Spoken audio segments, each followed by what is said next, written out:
Downballot is Echoplex Media's hyperlocal Bay Area and California news show, focusing on local politics and the lighter side of big city issues through the eyes of local news. Producer Dave and the councilman untangle the threads of small government and show us just how petty city politics can be.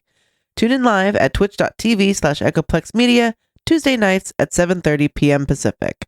Find our full schedule at echoplexmedia.com. At some point, we are going to have to do a whole show about how good this show sounds.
Everybody, welcome to Downballot. We do this show live every Tuesday, 7:30 p.m. Pacific, right here on Twitch, twitch.tv/EchoplexMedia. I'm producer Dave, and you can find me on Grindr. And this is the Councilman. You can find me at THE_Councilman on Twitter, broadcasting live from the biggest small town in America. welcome everybody to Downballot. I hope you stay tuned with us tonight for the second part of our local show, Local Love, fabulous music and guests and shenanigans with producer Dave and friends. So please stay tuned for that. And if you're a podcast listener, thank you so much. Continue to download this on your podcatcher of choice, and please recommend us to your friends. We love your referrals. And if you don't have any friends and we're a substitute for your friends, that's okay. But also, like, we believe in you and people will like you. Just go find things you're interested in, be it shuffleboard or bowling, fucking cannabis, competitive cannabis smoking.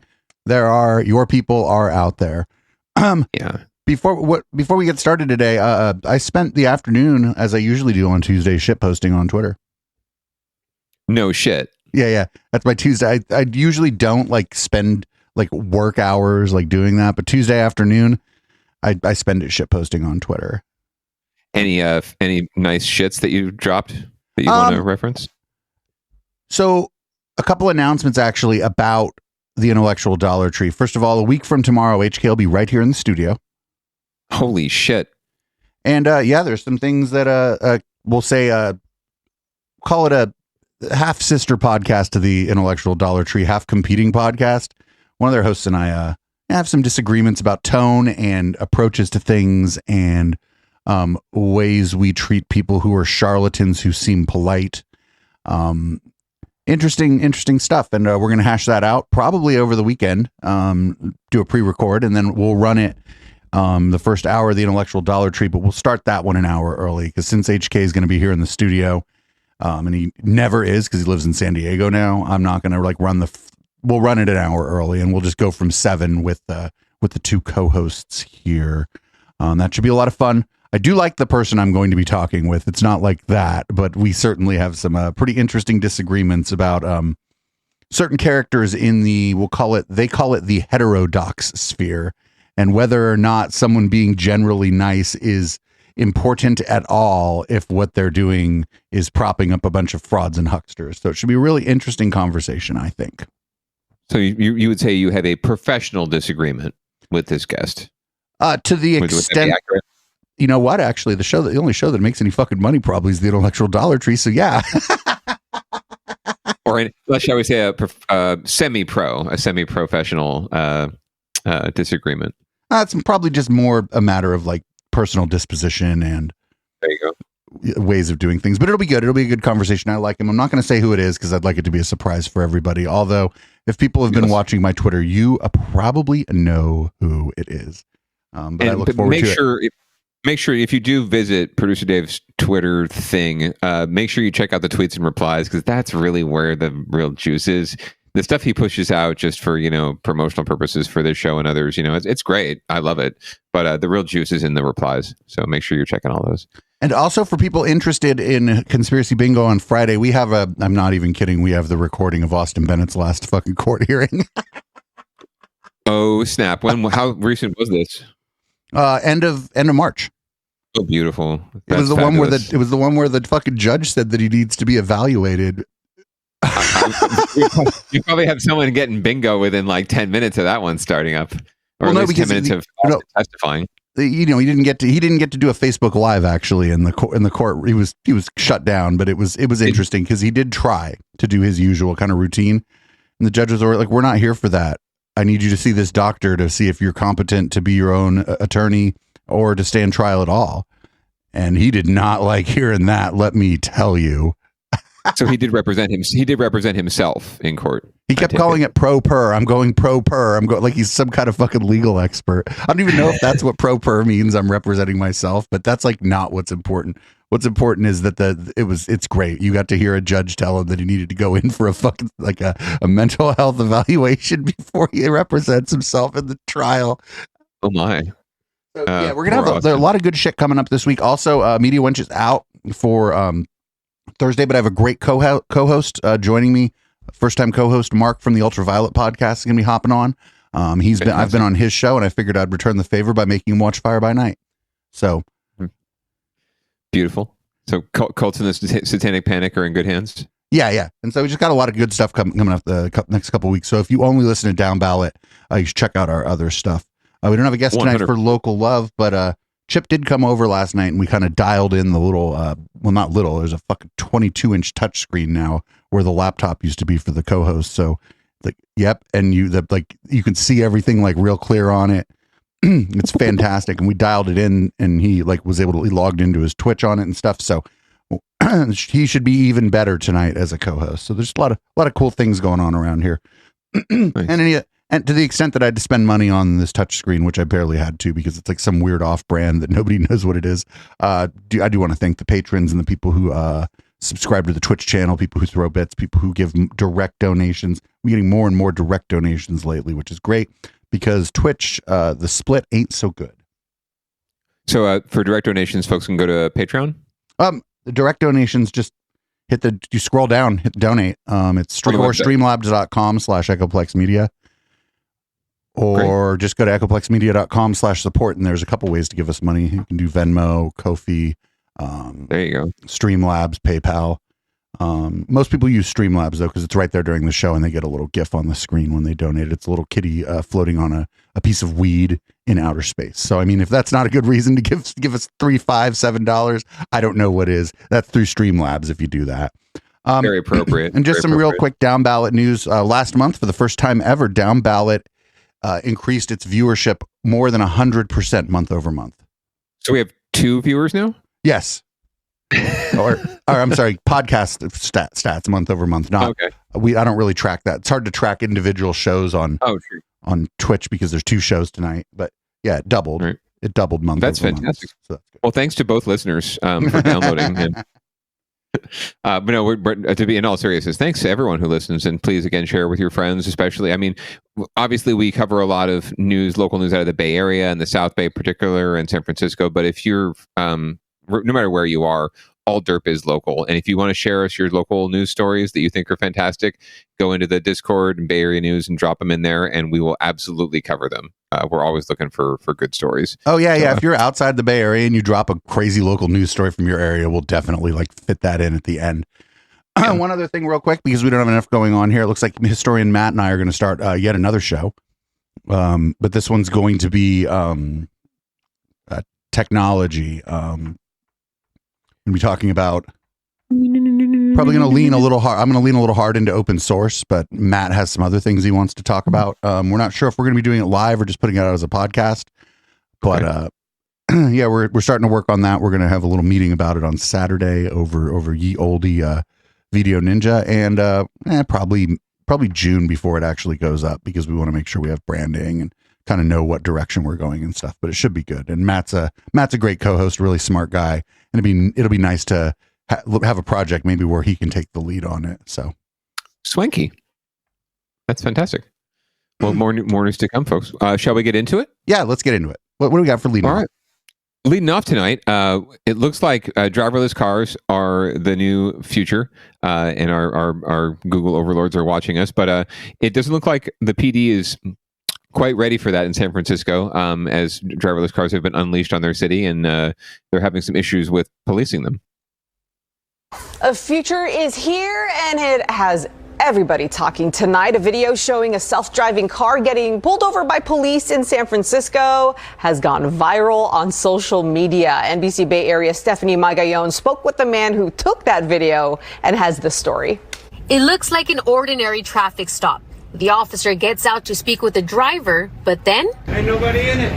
It turns into the scene of a futuristic movie. Well, I was super surprised. I mean, one, because I haven't actually seen one of those cars actually drive autonomously. He and others thought the cruise car was evading police after getting pulled over. Everyone, including police, were laughing. I think that they might have been embarrassed because a lot of people were looking at them at the time, or they just thought the whole situation was funny. It turns out the cruise car was pulled over for having its headlights off. In a tweet, Cruise says the AV yielded to police, then pulled over to the nearest safe location for a traffic stop, and added they work closely with SFPD on how to interact with these vehicles and have dedicated phone numbers for them to call. But experts say the clear confusion in this video shows that better protocols are needed. Clearly the police were confused. They didn't know what to do. We need to have processes and protocols and standards that cars can actually communicate. Maybe there's a switch where the cars can be stopped by the police. Professor Nog also says there should be Bigger effort in training officers and other first responders on what to do with these self-driving vehicles in different scenarios. Cruise started offering free nighttime rides in San Francisco earlier this year.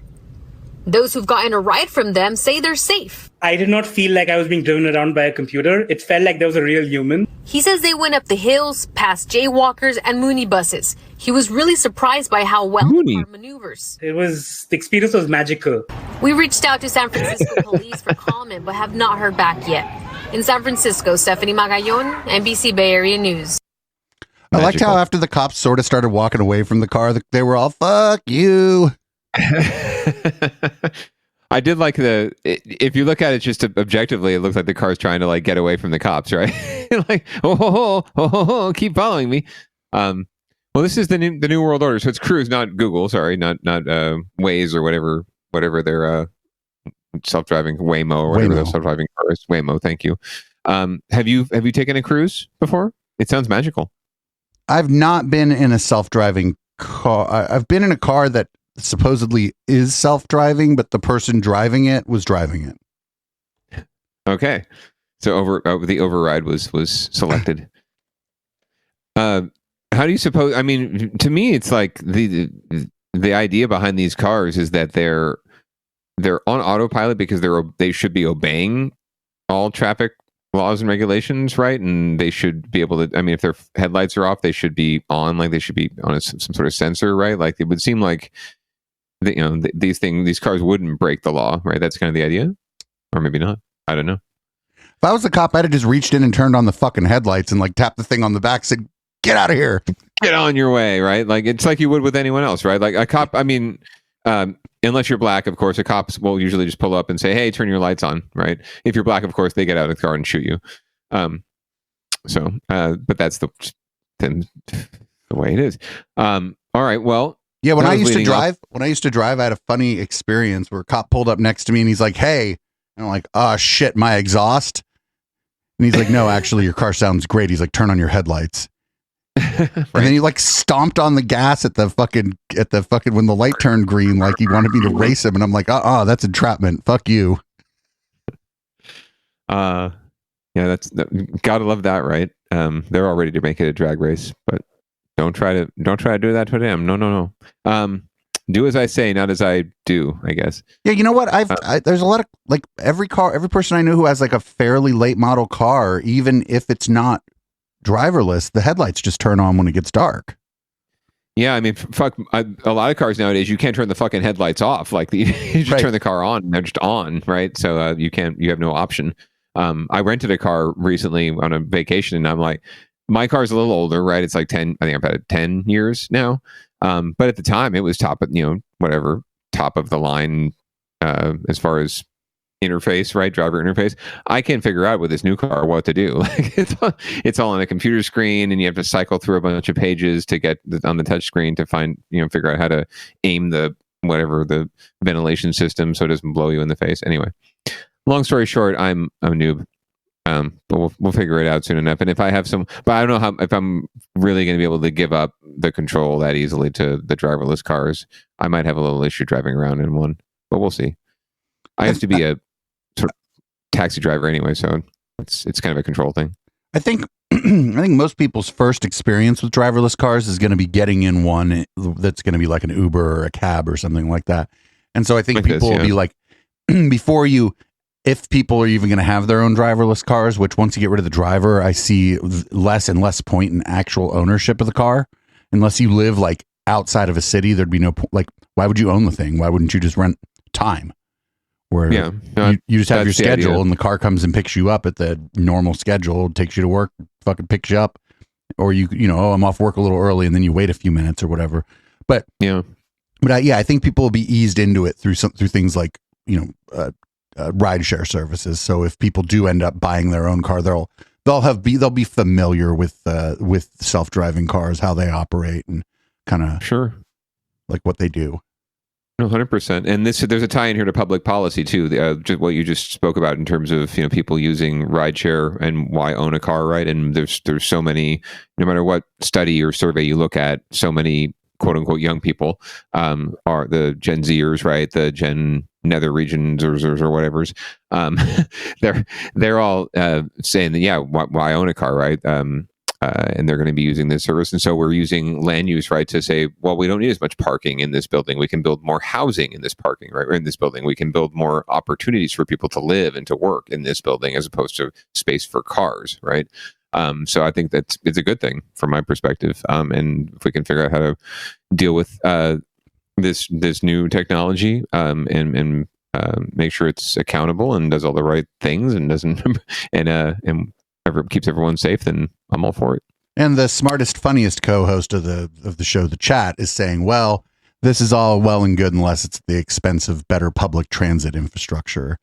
And that's generally my take. I have a feeling, because America's like a big car culture kind of place, especially California, that a lot of this is going to like even Elon Musk hates public transit, right?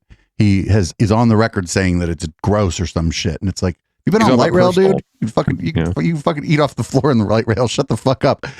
But so in California, and I think this stuff's going to be kind of in lieu of proper public transit. And I mean, I guess that's okay if the cars are efficient and the energy is coming from somewhere efficient, and you end up with more than one person in the car, maybe like on longer trips or whatever. But I think it's going to be used almost as an excuse to not properly fund like rail systems. And I think that's long-term fucking stupid. It seems like the mentality and the preference here is for more personalized transportation, right? And not communal anything really. Like, it's just California in general. It just seems like a very selfish kind of a community when it comes down to it. So, except in places like San Francisco is a rare breed, just because it was developed and was built out at a time when, it's just so dense, right? That public transit was a thing and was built into the infrastructure of the city. Whereas just about everywhere else in California, you're kind of grafting public transit onto an existing infrastructure that's built around the car. So it's already starting from behind. It's a really hard sell to supplant it. And I think you're right. And from what I've seen, the resistance to public transit is always like, well, we can do these people movers, or Elon Musk's got his, got the tunnel with the boring project, right? But yeah, it's all about, like, I want to sit in my own little sanitized container and go for where I want to go, and I don't want to have to stop where all these other, basically brown people want to stop. Well, and we also saw, like, in Vegas, right, when he had that demonstration of the tunnel, there was just an instant traffic jam. Do you remember? Yeah. And then, like, it occurred to me when I was watching that, I'm like, what if one of these cars blows up? How do you even get out of this tunnel? There's like not enough. You could run, I suppose, but there's barely even room to run next to the cars. The tunnel's barely wider than the cars. Like, if the tunnels for the individual people movers and shit were going to be feasible, they'd have to be like, 2 lanes wide for every lane for cars. Otherwise, it would just be completely unsafe. It would be a death trap if there was a fire down there. Right. And so it's like that. It has not been thought out very well by whoever's working for Elon Musk, who is thinking and causing him to have money. Yeah, well, and then what if there is a backup, right? Like you said, like, are we going to have like a bunch of parallel tubes, or is it like if it's just one tube and one person gets backed up, then the whole system gets backed up, and then where are you, right? So, yeah, lots to be figured out with that, and frankly, the studies show that it's just the cost for people movers or personalized transport is infinitely higher anyway than building a decent public transportation system. So, all right, well, that was leading off. Moving on to our favorite segment of the show, winners and losers, because there usually are no winners unless they're losers already. But speaking of losers, PG&E is the big loser, at least today. But the big losers, unfortunately, are the folks who lost their homes because PG&E neglected their equipment and it set off some fires. So we're finding out some of the consequences for them now.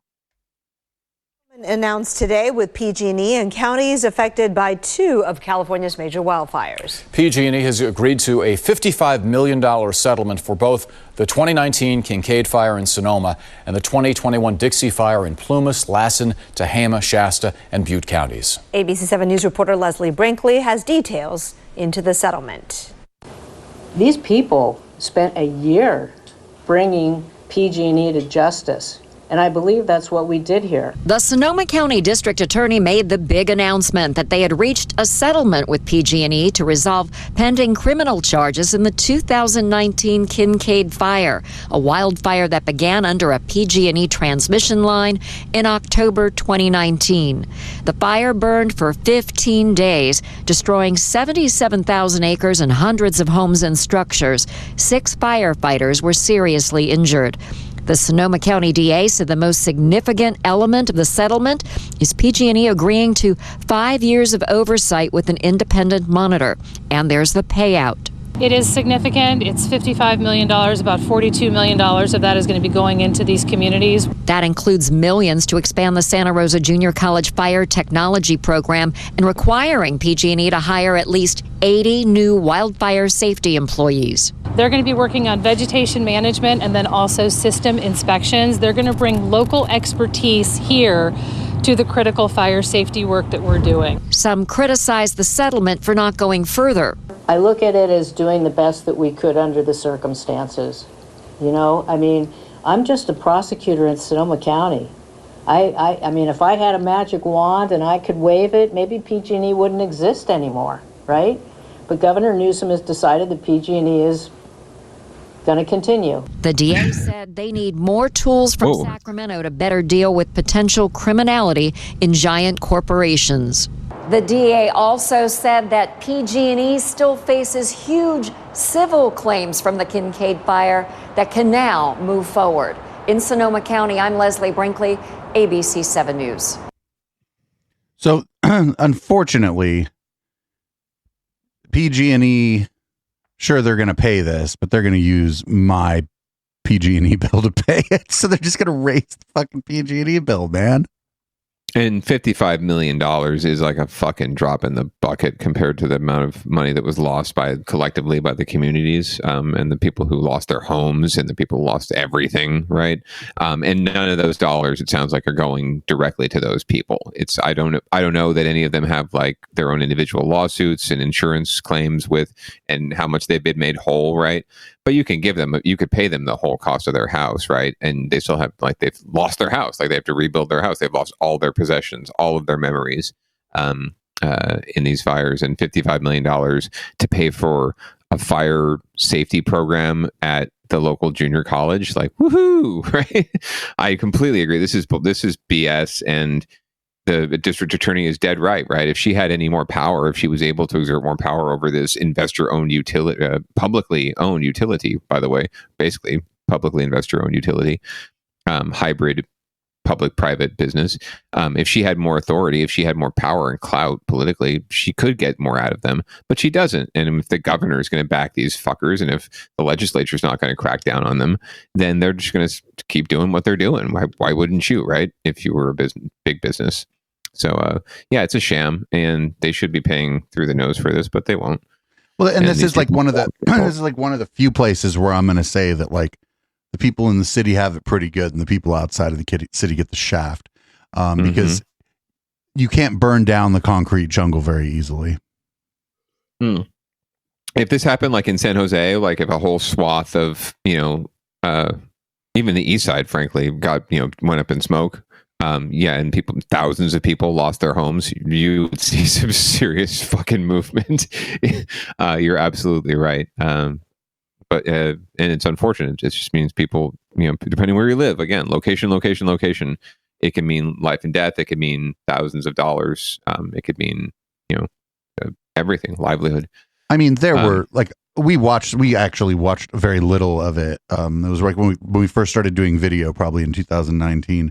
And I made an editorial decision to not air a bunch of fucking trauma porn, basically, of people, videos from their cars, of them driving their car in a place where I'd be like, don't drive there. Your car is going to catch on fire. And it's like, well, I don't have a choice, really, actually. I got to get out of here.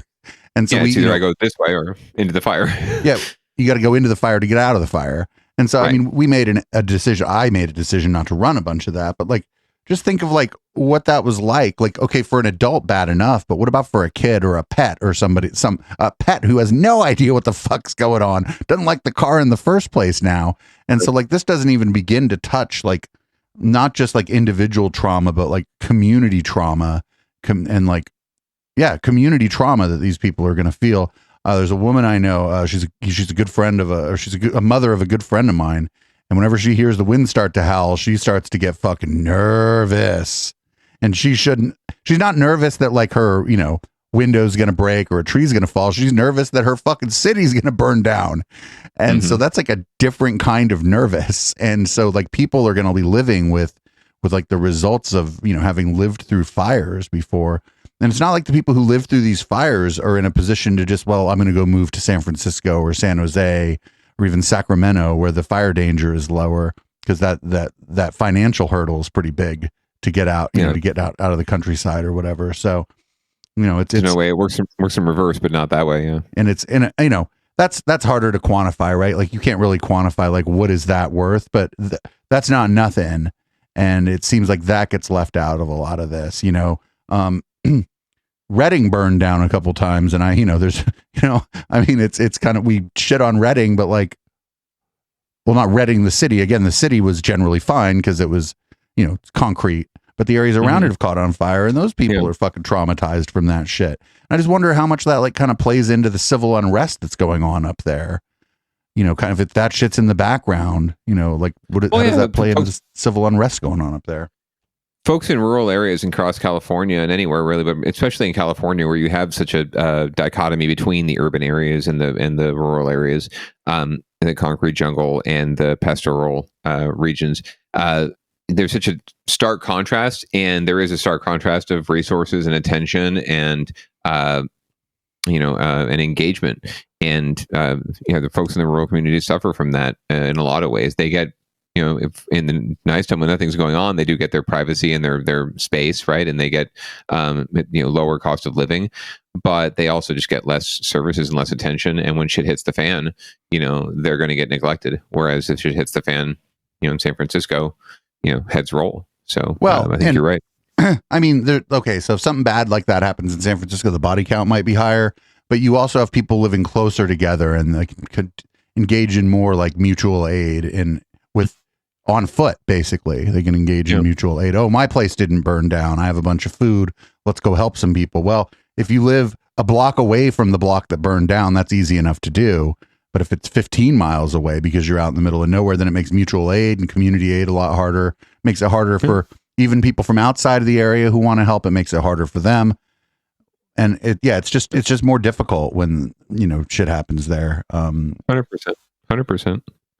And we saw how people come together during the, for those of us who were alive during the 89 quake, I think people really did just dropped all pretense, just pitched in to help, because when shit really hits the fan, people do generally step up to help their neighbors. And sometimes it's the only time they step up to help their neighbors, but at least they do it when shit hits the fan. No, I mean, it was amazing. I was a kid, but I've seen stuff about it since. The MacArthur Maze fucking collapsed. And within 10 minutes, people in the neighborhood were climbing a collapsed structure to try to save people they've never met. Right. At like massive risk to themselves. And like, if you're in the middle of nowhere, it's just, who's going to do that? There's nobody, even if everybody wants to, there's nobody there to do that. No, not at all. Just your neighbor who probably just lost their house too, right? And your neighbor might be far enough away that in some cases, depending on where you're at, or they might just be trying to get the fuck out. They might have evacuated, because it's not earthquakes they're worried about up there. It's fires, and you have a little more time with fire than an earthquake, right? A big earthquake could happen right now, and the whole fucking shit could fall down. Last show ever, everybody. but then if my place fell down, my neighbor's place that didn't fall down, they'd be digging through the rubble in 5 fucking minutes to try to drag my ass out. I'd be like, there's red audio interfaces in there. They'd be like, shut the fuck up. Get the touch screen. Get the touch screen. Yeah, but it's the problems compound. It's harder. And an earthquake's more immediate. Like, there's fires after it, but after the earthquake's done, it's not likely that there's you're going to be able to help people right away. Whereas in a fire, maybe not. Well, if it was the San Francisco 06 earthquake, you've got the earthquake, and then the fire on top of that because of the gas leaks and whatnot. So there's sometimes more on top of things. Well, speaking of rural areas not getting as much attention as the more urban areas, we had a situation down in Gilroy we covered not too long ago, and there's a little more information coming out now about a kind of an interesting incident at a councilwoman's house. So we're hearing more about it now that there's been an investigation. A scathing new report has just been released about a Gilroy City Councilwoman. The report is the result of an independent investigation called for by the city after a deadly shooting at a Halloween party at that councilwoman's home. NBC Bay Area's Damian Trujillo is in Gilroy with the findings. After the incident, there were calls for the council member to resign. After this report came out, those calls are now growing louder. The shooting left an 18-year-old dead and another teen suffering serious injuries. The Halloween party where it all happened was at the home of Gilroy Councilwoman Rebecca Armendariz. One person was arrested for murder, only to later be released for lack of evidence. Today, the city released the results of an independent investigation. It's a scathing 120-page report about Armendariz. It was a very thorough investigation from what I can tell. As a result, the city issued Armendariz 10 citations for violating city ordinances. Among them, an ordinance meant to curb underage drinking. Investigators also say she violated Gilroy's special permits requirement. The report also states that Armendariz knew more about the party than she initially let on, like the fact that she helped book portable toilets for her underage nephew for the event. I think it's beyond doubt that she needs to go now. Ron Kirkish is a longtime community activist who's been calling for Armendariz's resignation. So I think it's time. We need city council people that don't do things. Don't do crimes. That stuff. In a text exchange, Armendariz told me she would appeal the city citations decision. Beyond those citations, the mayor says there isn't much the city can do. Censure or removal or That was the whole point of the statement that I was trying to make, is to inform the public that this has nothing to do with the course and scope of a council member. The mayor says that's because Armendariz attended the party as a private citizen, not a councilwoman. The city posted the entire report on its website, the mayor says, so residents can draw their own conclusions. The criminal investigation in the case continues. The victim's family declined to talk on camera, but in a brief phone conversation, the victim's grandmother told me she is glad this report is finally out. In Gilroy, Damian Trujillo, NBC Bay Area News. Oh my, this could also be on Downballot Watch, but we had a packed docket there tonight, so I made it into winners and losers because there are no winners in this situation, unfortunately. Again, I don't think we'll ever know the full truth of what went down, but the investigators' report went on to say that the councilwoman's story was highly incredible, or uncredible, I guess. And not believable, which is another way of saying she was not being truthful, which is another way of saying she kind of lied to independent investigating law firm that the city hired. So doesn't look great. I want to give everyone the benefit of the doubt. And again, she didn't pull the trigger, or wasn't, maybe she wasn't even there for the party, but certainly facilitated it in some way and was not so honest about it afterwards. So, but I guess there's no, recall available in Gilroy. I thought there might be. I don't know if they're a charter city with the state, but I guess that would be the only recourse. The mayor seemed to back off from wanting to do anything as far as censuring or going after her. So professional courtesy maybe. But Roy, or whatever his name is, seems pretty intent on on getting her out of office. Well, any thoughts? I don't know. I'm kind of of two minds. It doesn't really have anything to do with her job as the city council person. And there's elections, like you were saying before, and she's probably not going to win. Like next time around, I'm not an expert on Gilroy City politics, but I'd be willing to bet that people would be like, vote for anybody else. Yeah, we'll do that. Right. She may not even run. I believe she was elected 2 years ago now, so she'd be up for re-election in 2024. So it's entirely possible she doesn't run again and she just serves out her term. But we'll see. We'll obviously keep an eye on it. But I would agree with you there. It didn't have anything to do with her job as a councilwoman or her business with the city. It really is just her personal morals and integrity that's at stake here. So it's up to her. Sometimes though, as I was taught many times going through public service, the perception of conflict, the perception of guilt, the perception of malfeasance, even if it has nothing to do with your job as a public servant, is sometimes worse than even actual malfeasance, because there's just such a gray area and folks can make up their own minds. Well, right. If something happens and she's the one there to issue a statement about it because she just happens to be there, the city representative there, then nobody's going to fucking. Maybe they need to listen to the city representatives, and people are like, well, she doesn't know what the fuck she's talking about. And then like a situation gets worse because she lacks credibility. Correct. That's the concern, I think. So that's the most concerning thing. If it had just been open and shut, yes, she facilitated these things. Yes, I accept the citations, and everyone seemed to think everyone was being honest and truthful. Then I think frankly, it might not go away entirely, but it would definitely lessen the blow. I think the fact that it seemed like there's been some obfuscation here is definitely going to hurt her, unfortunately, or fortunately. I don't know. Absolutely, we'll follow. But yeah, I think it will definitely hurt her in terms of political future, right? If she decides to run or not, I think you're right. It's going to be really difficult for her to win re-election. But again, people have very short memories in local politics.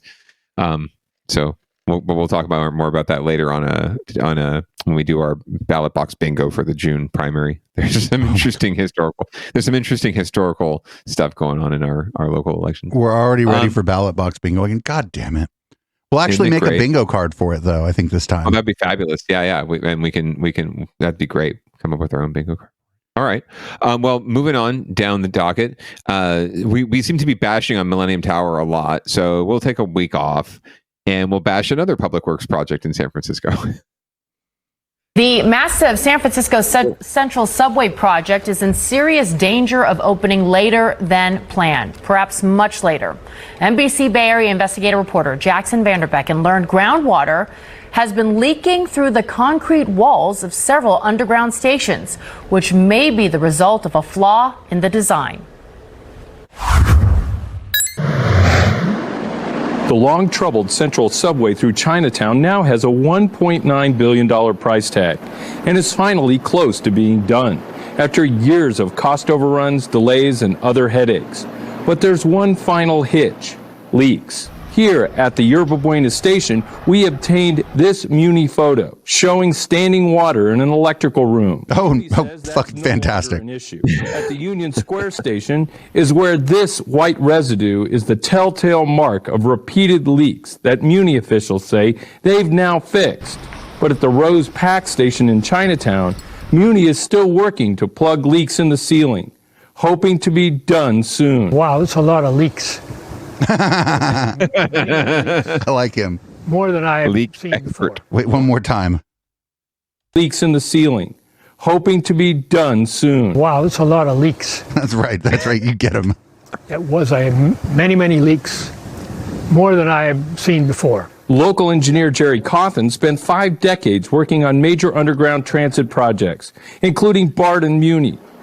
The Central Subway was going to be vulnerable to leaks, he says, because it's 100 feet deep, built in the path of what Muni officials say is an underground river. When it gets down low, the water has tremendous pressure against any surface. If you're down 100 feet, it's 6,240 pounds for every square foot. Huge amount of pressure. Cawthon says the key to guard against leaks in concrete is to have a properly sealed, resilient membrane. And if it isn't sealed on the outside very thoroughly, then that water is going to work its way through, and it's going to be showing up on the inside. We first reported leaks started showing up back in 2019 when the subway project was already running a year behind schedule. Muni assured us then that it had the problem in hand. 3 years later, Muni acknowledges to having mixed results with ongoing efforts to plug the leaks. The contractor is blaming a design flaw, and a federal monitor says an outside consultant agrees, saying the system isn't properly sealed tight against leaks, like a bathtub. The monitor warns the problem must be solved this month to have any chance of meeting the fall scheduled opening date. Muni says the problem is not unusual in underground projects, and it's made progress, thanks to an Australian pressure grouting technology. But Cawthon wonders if the work can be done on time. Nothing about this has been done very well. As for that photo of Yerba Buena Station, Cawthon told us he couldn't believe it when he saw water pooling around critical electrical equipment. Well, that's not where you want water standing, that's for sure. Oh my God, I love him. Muni officials say although there's still some residual leaks in those electrical rooms, they'll get to them in time to safely open this fall. Jackson Vanderbecken, NBC, Bay Area News. That's cool. We'll just let the water pile up and, get up to the transformers. But, we'll wait on that. We'll figure that out later. That guy's great. He's obviously taken a couple punches from Public Works too. He had the bandage on his tooth. They're probably stop talking about us. Leak expert. That story wouldn't have been that great except for the fucking guy. I loved that guy. He's like, that's a lot of leaks. Wasn't that the same dude from the Millennium Tower? I mean, the reporter was the same, but wasn't that the same man on the street, civil engineer from the Millennium Tower reports? Who's like, yeah, this is bad. This is all bad. Yeah, maybe he's their go-to because he's funny. He's great. He's a civil engineer, and he's just got all the one-liners and the zingers. So yeah, this does not look good. I definitely would not feel comfortable riding on that train, given all that's going on. Even if they opened it, tomorrow, especially if they opened it tomorrow, I don't want to get electrocuted while I'm riding the subway. That would suck. Nah, I'll ride the fucking train. Whatever.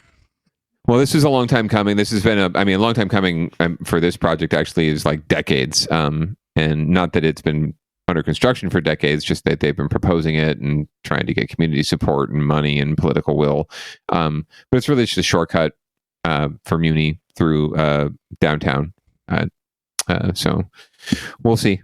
We will definitely follow results. But it actually runs through the Transbay, or not the Transbay Terminal, which is part of the Millennium Tower, Salesforce Tower complex that has just had all sorts of problems. So they really, really need to work on public works accountability in San Francisco, because they obviously are not hiring the A+ contractors on these gigs. So yeah, I was wondering, is this another case where maybe they'll learn a lesson? They probably won't. Maybe they'll learn the lesson that if you front load a little more money on something, kind of overdo it on the engineering side, overdo it. That means do the plan with the most due diligence, the plan where there's more inspectors, more checking, more verification, more outside groups taking a look at the plans, more experienced contractors and union, workers, and more to do it better. Yeah. If they'll learn their lesson. I'm curious and I don't think anybody here has the answer. Is there a public works project in the United States in the last 20 years that would be a model for this, where maybe they did front load the expense, maybe even at political expense to the people doing it, but then the project finished maybe even under budget and on time, and it's wonderful.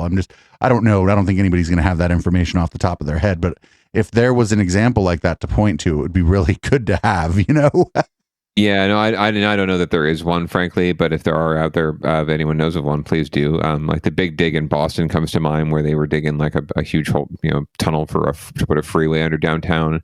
Same thing, over budget, over many more years. It was so far behind that by the time it was finally built, like the car is pretty much obsolete now.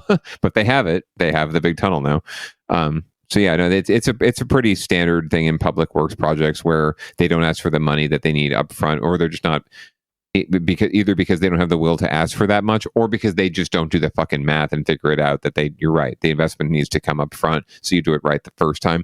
It's just like anything. Like if anyone has had a home project, right, a DIY improvement project, or just a home improvement project, or even just like you're replacing the furnace on your house, or something simple like that, you want it done right the first time, and you should be willing to pay a little extra to have a professional do it, rather than like trying to cobble together, guy down the street who you just met, who's like, oh yeah, I'll do that for you for nothing, or you try and do it yourself, right, and you fuck it up, right? You might as well pay. The Good Wife and I are really big on specialized industry.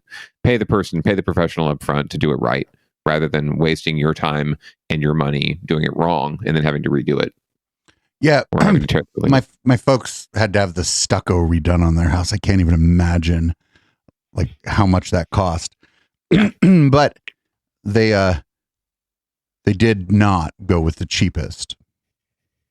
Yeah, my mom always says go with the middle. Go with the middle bid. Get like 3 bids and go with the middle one. Well, I don't know what I don't know that much detail. I was like, oh, did you go with the low bid? My mom gave me the look. She's like, If your dad would have been in charge, we probably would have. But I went with the people who have a reputation and did the house down the street that looks good, actually. Yeah. Check the Yelp reviews. Make sure there's more than 2. But check the Yelp reviews.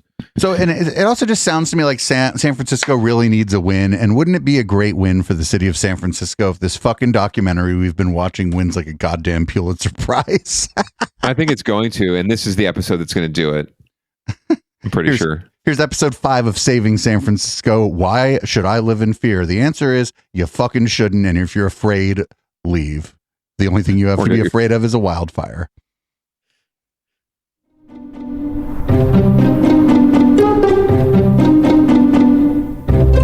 This music is going to win an award. I like a good mystery. I think I was 12. It was like mystery music. First Bond came out, and I have been a fan since seeing that first James Bond, followed closely by Indiana Jones, which is a similar bad guy adventure. I'm like addicted to adventure. My name is Edie Silver Walker. I live in San Francisco and have been here for 23 years. One day, I was walking down Clement Street, did a little shopping, stopped to get a baked good at a Chinese bakery, always a treat.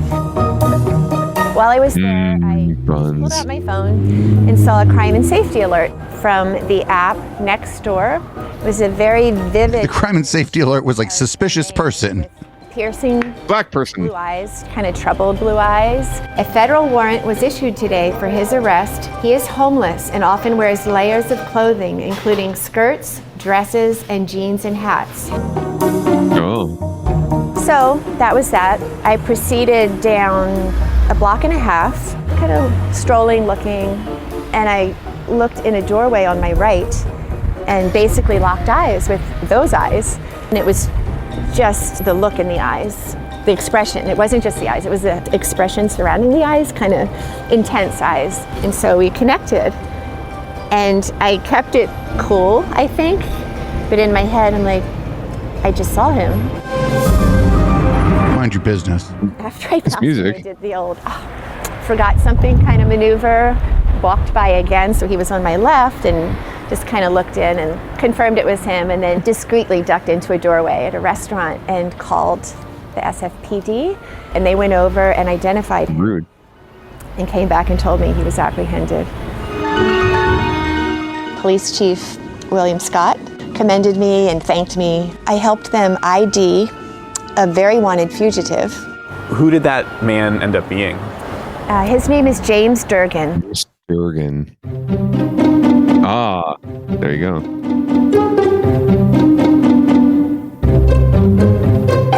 He had federal marshals trying to find him. My post on Nextdoor was the reason he was caught.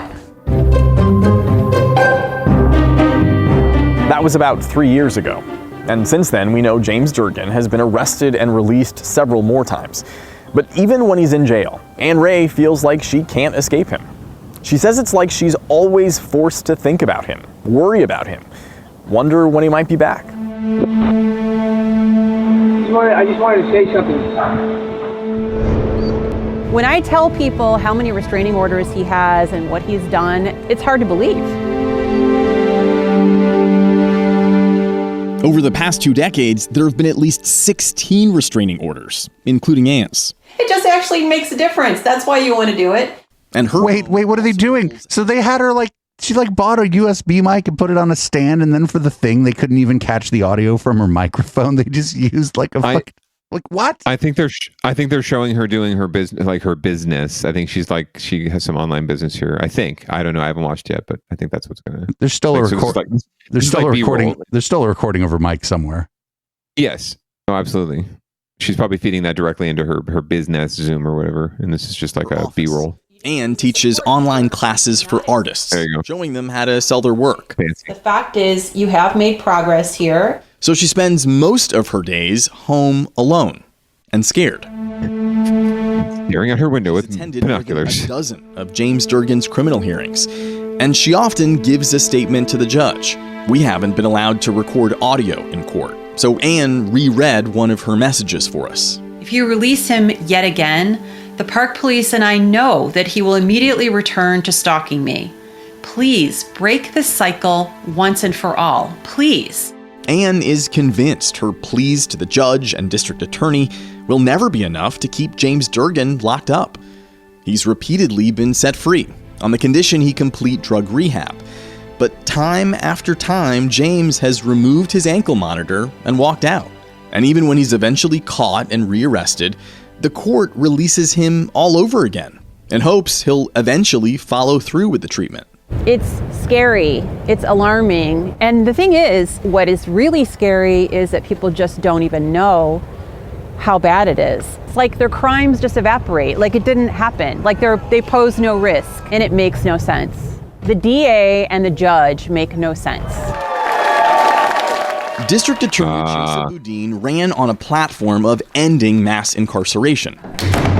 And in the 2 years since he took office, San Francisco's jail population has dropped 30%. That is, in part, due to new safety protocols to minimize overcrowding during the pandemic. But Boudin's own policies have focused on giving accused criminals alternatives to jail.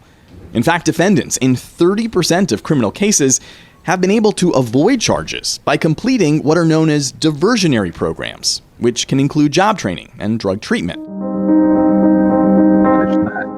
And that's exactly how James Durgan has been able to avoid going to trial on his most recent charges, which include accusations of violence.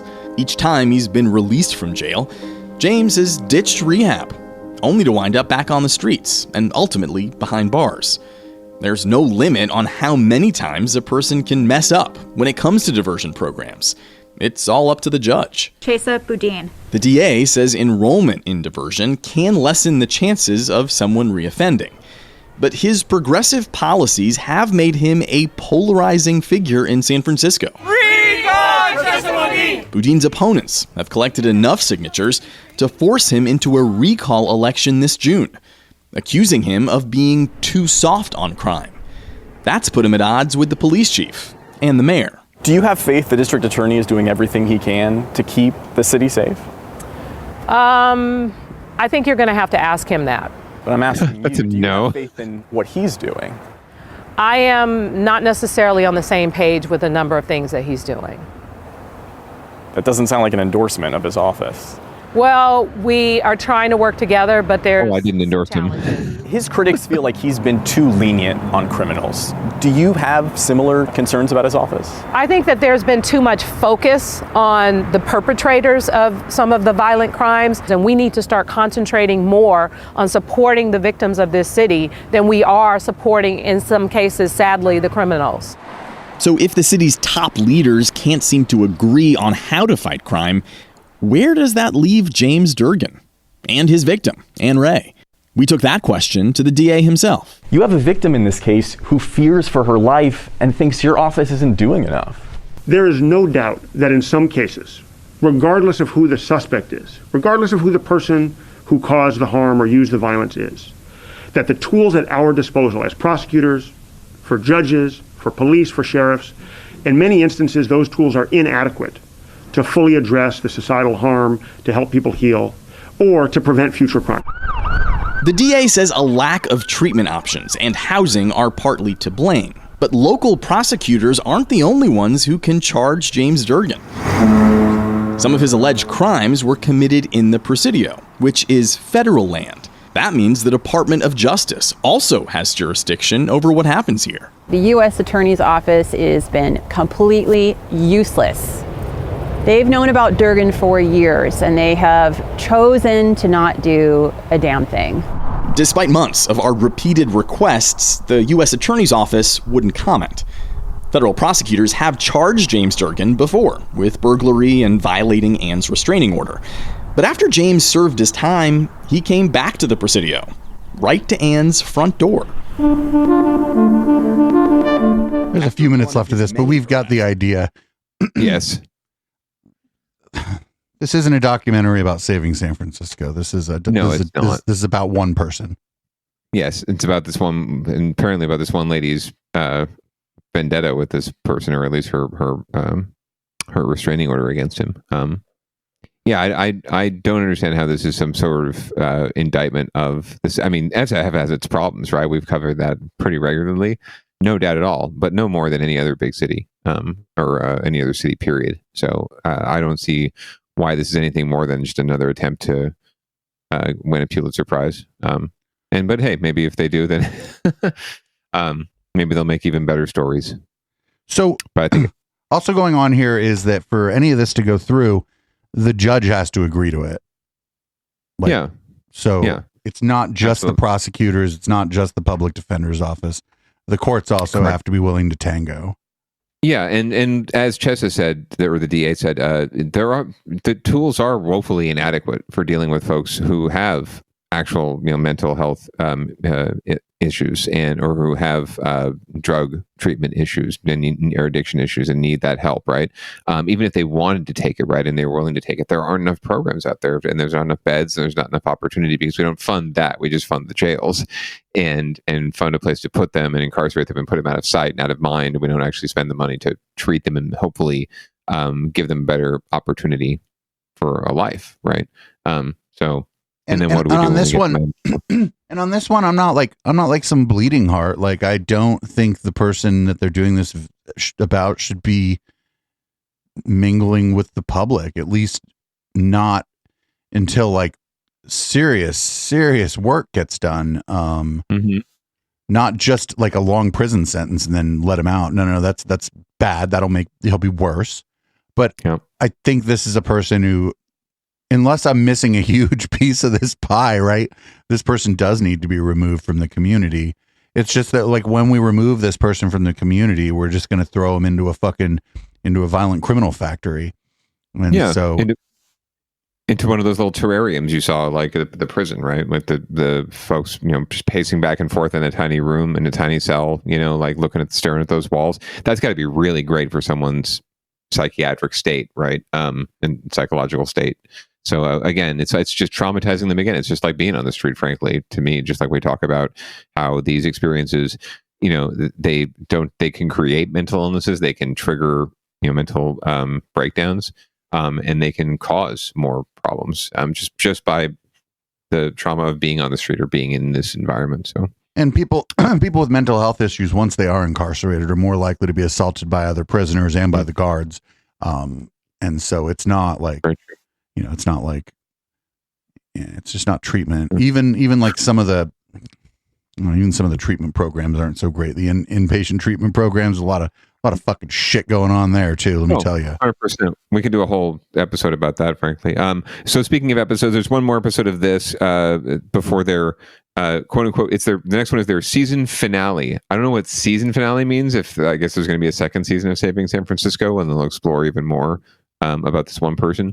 But we shall see. But we'll watch like a minute of it and see if there's anything that's actually substantive next week. And or we'll watch maybe half of it, like we've been doing, or a little more than half of it. It's just we can just kind of decide on it based on timing, because we do have a hard out on this show. So what's up with Sam Liccardo? We're going to move on to Downballot Watch. What's going on with our least favorite mayor?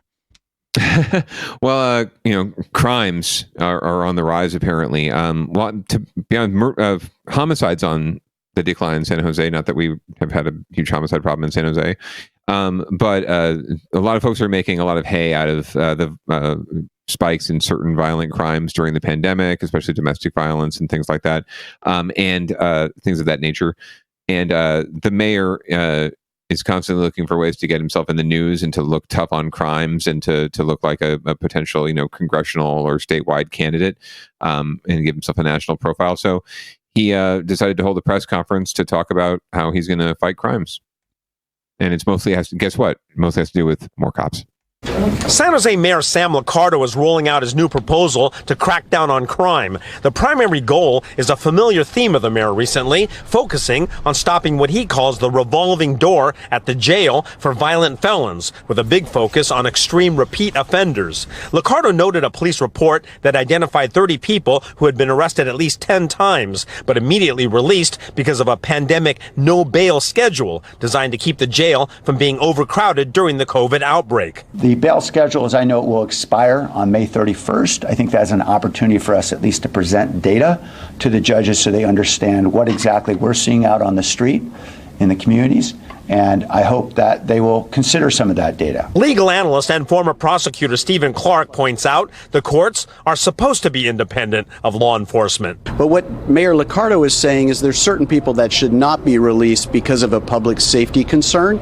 So law enforcement needs to communicate that early on to the courts if they want to have a partnership here, not just blame the courts when someone leaves or doesn't come back or commits a new crime while they're out on some type of release. Liccardo's plan also calls for getting more state and federal funding to expand drug treatment programs and give judges more options in sentencing, noting that many drug addicts, particularly meth users, turn to crime to fund their addiction. Right now, for example, the state has made available a $2.2 billion fund to address mental health and drug treatment needs. Clark supports that. Addressing that through rehabilitation and treatment is the way to go here. I think it'll be a big, important factor in decreasing violent crime. The mayor's plan would also help small businesses boost their security technology, not only to protect the shops, but to provide better evidence in burglary and robbery cases. City leaders say they'll address the plan over the next few weeks.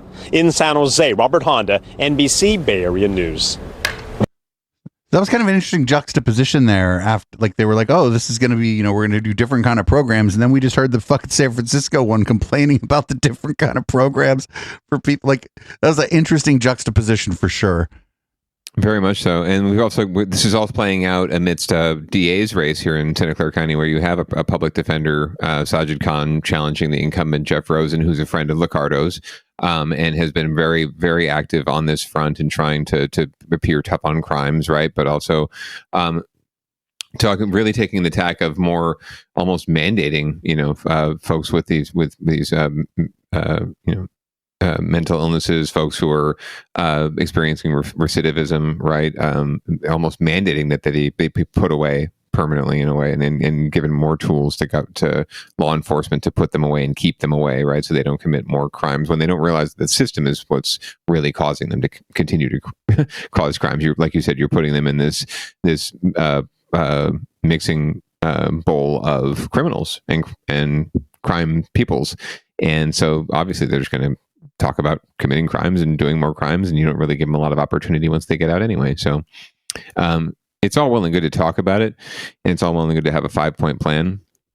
When it comes to actually implementing it, it takes political will, and it takes time and thoughtfulness, and you can't just wave a wand and write a memo. You really have to dig in, and if you really want to help people, you got to do the dirty work of community building and building consensus around these kind of solutions. Because people's first instinct is still, and you look at all the polls, people's first instinct is still more cops. I want to see more cops in the street. That's going to solve the problem. Put people in jail. That's going to solve the problem. That still is, at least in areas like San Jose and pastoral Santa Clara County, that's still the prevailing wisdom. So we need to change that. Okay. This is not Nancy Pelosi test negative for COVID, but this is actually, the next story is actually, so because Sam Liccardo is so, tough on crimes, he gets himself invited to, press conferences at the White House about ghost guns. Chat said he's a clout chaser. While trying to make our streets safer from gun violence, that's the goal today of a summit featuring both President Biden and the mayor of San Jose. The result, new measures targeting so-called ghost guns. Those are unlicensed, untraceable, homemade weapons. NBC Bay Area Scott Budman joins us now, and I know you spoke to the mayor. What did he have to say? Well, Jessica, Mayor Sam Liccardo of San Jose says progress was made to try and curb the number of those untraceable guns that officers say they see at crime scenes. They're called ghost guns, partially because they have no serial numbers and they're assembled from kits. The new measures announced by the president would require commercial makers of the gun kits to be licensed, and requires the individual parts that make up the guns to be classified as firearms under the law. Sellers would have to be licensed as well and would have to run background checks on the buyers. We're seeing these proliferate in cities throughout the country, and the efforts that the president announced today will be really critical for cities like San Jose that are working mightily to halt gun violence from these weapons. Of course, since they're untraceable, these guns are only being used essentially to commit crime. Now, there are critics, including the NRA. They say the new crackdown will do virtually nothing to take guns out of the hands of criminals.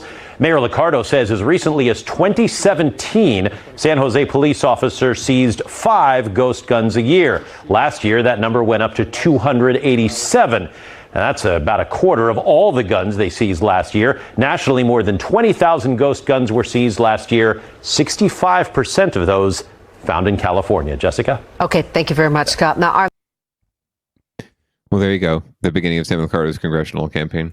Obviously, tough on guns, tough on crimes, tough on other things. That's sort of his game plan. That's a bit of a nothing story, and here's why. If they start requiring all that stuff, people can just 3D print a lot of the parts. So, for sure. Yeah, no, it's more window dressing than anything else, right? It's like what did the chat say? Cloud chasing. That's exactly what this is. It's fucking cloud chasing. This is another version of cloud chasing. So Libby Schaaf, mayor of Oakland, was also at that press conference, but she's also rather pissed because Las Vegas keeps stealing all her professional sports teams. They took they took the Raiders, and now they've been making a lot of noise about trying to steal the A's. So she had a few things to say about that recently in an interview. It's going to be more complicated, and you've got to be much more environmentally focused when you are developing on the precious California coastline than in the gross desert of Las Vegas. So yes, it's more complicated, and it's totally worth it. I saw that shade. It was slipped in there real quick, but okay, we got it. A little bit of civic shade going on there. I mean, she's not wrong. There's more regulation by the coast for like a good reason. Oh, 100%. Oh, and then the land in Oakland, right? It's just so much more valuable. And what they're talking about building this ballpark and this sort of development down by the harbor, right? This is very valuable land and it's very useful land. Whereas Vegas, they can just build out as far as they want. They've got infinite space to use. Even within the city, they have tons of space. So this is just more, civic shade. The backstory is that they're working on trying to work out a deal for to keep the A's in Oakland, or at least to build a stadium for the A's to build a stadium in Oakland. So we shall see. I think it still gets worked out, frankly, because the A's would benefit. They would still they'd be the only team left in Oakland, frankly, so they'd have a market all to themselves. So we'll see what happens. But I love that little jab there at our friends down in Vegas. I could give a fuck. After watching the 49ers stadium in Santa Clara, and then watching the city and the 49ers, and everybody's always fighting and nobody gets anything they want, and it isn't working out as well for the city as they thought it was going to work out. I don't give a fuck where the stadium goes. Yeah, it never does. It's always a boondoggle. To me, it's like if a team wants to put up all the money, right, do all the work, the city doesn't have to spend a dime to do it, right, and they get to reap the tax benefits, then okay, I'm totally cool with that. But every time you involve public financing or public money, the city never gets what they put, gets their investment returned. And it's happened everywhere with Santa Clara. It's happened in small towns across America, mostly with football stadiums, frankly, because the revenue and the return on the investment is not that great. You get like 10 games a year and then maybe a few concerts when U2 or fucking Taylor Swift comes to town. But most bands aren't playing fucking Levi Stadium, there's like a handful. There's like 5 bands that could play Levi Stadium and sell it out. So there's really not a whole lot of opportunity to recoup, right? Even, but the big lie is always there, like, oh, it's just going to be a big boon for the city, and then they just play on everyone, on the love of the sport, especially with the NFL, right, and the broad appeal, and throw a lot of money at it at the election, because spending a ton of money in an election is worth it to make millions and billions of dollars over 30 or 40 years life of a stadium. So. Yeah, usually the city gets screwed. That's why Libby's been playing hardball with the A's, frankly. Like, they're going to get a decent deal, but they're never going to get a perfect deal. The only thing worse than building one of these stadiums for any of these cities is to have the fucking Olympics. Oh God! Don't even get me started there. Yeah, there was like a referendum, I think, in one country where they had been like the government had, the committee had gone and got the bid, and then there was like a referendum circulated where people wanted to vote to say no, we don't want the fucking Olympics. So there you go. I think it was China, actually, but their government doesn't exactly listen to the people in China. So we're going to go ahead and end with a positive story. We don't do a lot of positive news around here on any of the shows, but we always end Down Ballot with a positive story. There's a soapbox derby. It hadn't happened in 40 years in San Francisco. So like fucking nobody here was even a fan of it. But apparently it came back, and I bet like the video from it is going to be fucking adorable. I think it's coming. I think this is a preview. So let's see. But I think they had some preview footage. That encourages creativity and just plain silliness returned today after more than 40 years. Oh, it did return. Okay. Oh, is that COVID? Yes. They're hauling ass. Thousands of people came out to McLaren Park this morning in San Francisco to watch the soapbox derby. Dozens of teams took part, and the main rule was that those homemade vehicles could not have a motor. It was just an excuse. This whole thing was a project. Oh my God. Excuse to like collaborate and go really fast, enjoy, like it's such a good COVID break, I think everybody that's awesome. ready for something like this. Looks pretty fun. The race was organized by the SF MoMA. The last soapbox derby in San Francisco was in the 1970s. There's no word yet if this will become an annual event. Oh, it should. That was very fun. That was very cool. The one of the Twin Peaks tower, that was very well done. Very creative. San Francisco needs a win, and this soapbox derby is the win. I freaking love this. All right, well let's end it on a high note.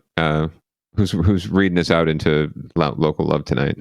Well, before we go, I think that like the guy doing the documentary should do a documentary about the fucking soapbox race, and then he'll for sure win the fucking Pulitzer Prize. Why is it that you didn't have a soapbox derby for 40 years? People were clamoring for it, and you were sitting there doing nothing. There were no soaps and no boxes. San Francisco was a dearth of soapbox derbies until one day, till one great San Franciscan stepped up. Well, thank you as always, Producer Dave, for another wonderful episode of Down Ballot. Everyone, please stay tuned for Local Love coming up right next, in like minutes, seconds, right here on Echoplex Media. Give us your money to make sure we can continue to provide fabulous programming every night to you. And please tune in every Tuesday at 7:30 Pacific for the live version of Down Ballot. If you are one of our 2 podcast listeners, please continue to download it and share it with your friends. We know you're sharing it with like 10 of your friends, so we're just going to figure we have like at least 20 listeners. You're having a listening party. There you go.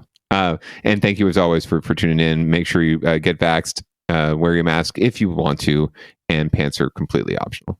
It's Audible Smoke. It's Locals. We're going to run a few songs on the auto DJ. Pour a drink. Chip DeVille's going to make his way over here, and we'll be back for Local Love. Chip just arrived here.